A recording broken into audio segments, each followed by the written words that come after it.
got an empty shirt that needs some patches on it, but you're not quite sure how to get them on? It's not too hard. The hardest thing about it is getting past the fear. So I'm going to teach you all of my tricks to make this pretty simple.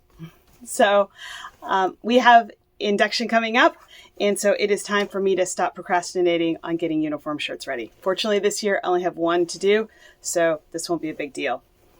So to start with, you're going to need a shirt. Now in my adventurer club, everybody wears white shirts, so that's why we have white. Obviously, some clubs use light blue for adventurers, and pathfinders are of course totally different. Anyway, so you will need a shirt. It doesn't even have to be washed yet. As you can see, mine still has a tag on it. I'll deal with that later. You're going to need your patches, whatever patches you need. So for this particular shirt, this is an adventurer shirt, so I will be needing my adventurer patches, one for each sleeve, and they are of course different. I have a conference patch that's going to go on this one, and then I have the club name patch. So I have 4 patches to go on this. Now, if this is an older kid's one, this is for a 4th grader. So his sleeves are nice and long. If I was doing this for a little lamb or eager beaver, I would not try to put on a conference patch. Things get a little tight on those little tiny sleeves, so I wouldn't bother. This is something we've just started doing. Some of our uniforms have them, most of them don't, but on the older kids, we're putting the conference patches on now. You can go either way. Okay, so you need your patches. Obviously, you need thread, ideally a matching thread. You can use clear thread. That's super convenient, but I will say that the clear thread feels like plastic, and I'm always worried that it's going to poke kids. I use it on sashes all the time, and that's fine, but sashes aren't worn next to the skin. So on these, I do try to make sure that I am using soft thread. You will, of course, need a needle. I am going to be using my sewing machine for it, so I will need a sewing needle. It doesn't need to be anything fancy. These are just universal needles in a size 70, so pretty easy stuff. You're going to need a ruler of some sort. These are the first 2 that I grabbed. Either one will work, and I'm pretty sure I've used both in the past. So just grab something to measure with. You will want your handy dandy guide for measurements for everything. Now this comes out of the director's manual, and honestly, it's the reason why I'm always grabbing my director's manual. It's pretty much always for this. But if you don't have a director's manual, you can find a page very similar to this on clubministries.org. So that will work just fine. But it's super handy to have this because it tells all of the measurements. And I do love it in picture format. There is something to download on Club Ministries that will give you the pictures. So that shows you, lines it up exactly how you're going to need it to lay it out. And then you need one more thing, and this is my favorite trick: glue. This is just basic washable glue. This particular one is Avery washable. It's the same stuff that my kindergartner uses for all of her crafts. And I love it in my sewing room because I am going to glue the patches onto the uniform. Then I'm going to sew it on, and then I'm going to throw this in the washing machine, which is why I haven't bothered to wash it yet, because I know I'm going to be washing it when I'm finished, before it goes on to a kid. So I will glue them on, and then I don't have to worry about pins or shifting patches, anything like that, and it makes it so much easier. You will, of course, need your sewing machine and a foot, because you always need a foot. If you have one, this is a blind hem foot, and this is what I like to use. If you don't have one, just use the normal foot that you normally use.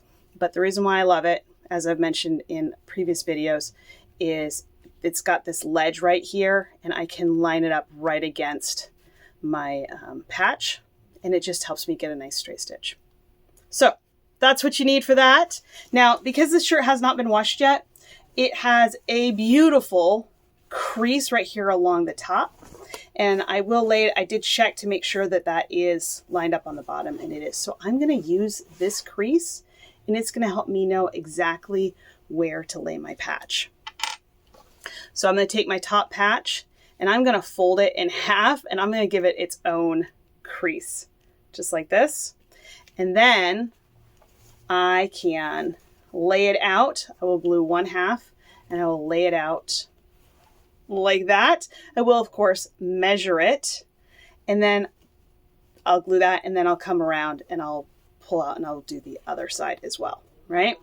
And so that way I will have that all glued, and then I will measure underneath. Yeah, I think that's the right one. And I will double check multiple times before I sew, which I highly recommend because it is super annoying when you finish sewing on all the patches on your shiny new uniform shirt and you realize that all of your patches are backwards because everything is mirrored. So check, double check, triple check, and then sew.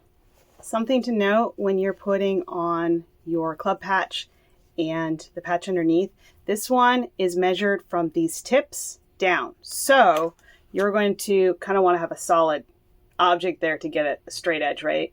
And then it's going to be, I think it's a quarter inch, yeah, underneath this before you put this one on. However, now I am working on a big kid's shirt, so there's plenty of room. There's no problem. I will do it the right way. But if I was working on one of my littles, then I would start nesting them. At that point, you start looking at how long the shirt is and how you can fit everything in. So I would totally nest them. Technically, it's not officially correct, but like, seriously, you want it on there, right? So if you nest them, it should all fit. You can't give as much space. And that's okay. I assure you, your little lamb is going to look adorable no matter how much space is between the patches.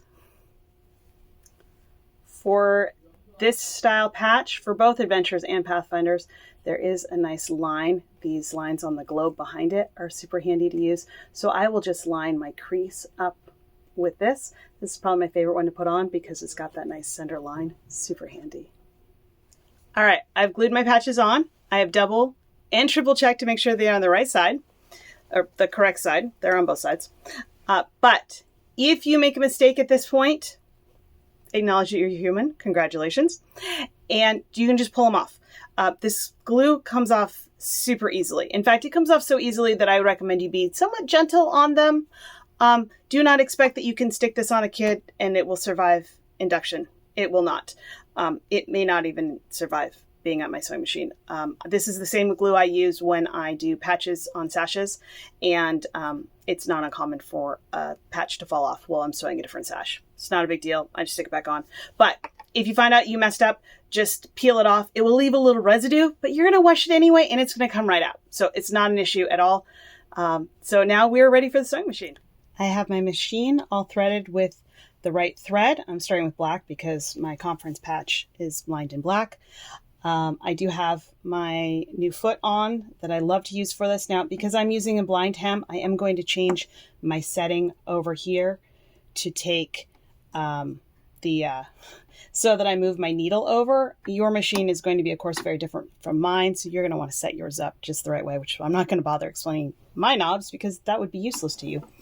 So now I have my needle set over on the side, which will work for this. Now, if you're using a regular foot, you're not necessarily going to do that. You might want to bring your patch over to your needle and figure out exactly where you want them. But this is what will work for mine. So now for this part, the nice thing with these shirts is that they are short sleeve, and that makes it a little easier.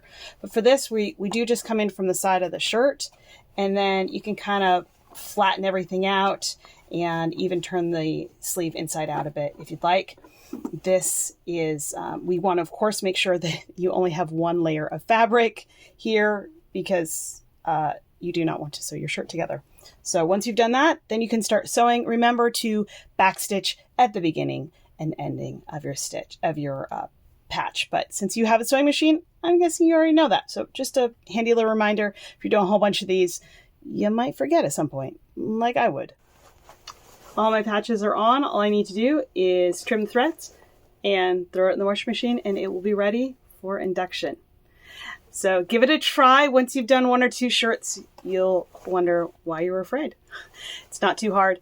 And I just want to put out a special thank you to the YouTuber from years and years ago who made a video about how to put military patches on his shirts for people. I have no idea where the video is anymore, otherwise I would totally link it.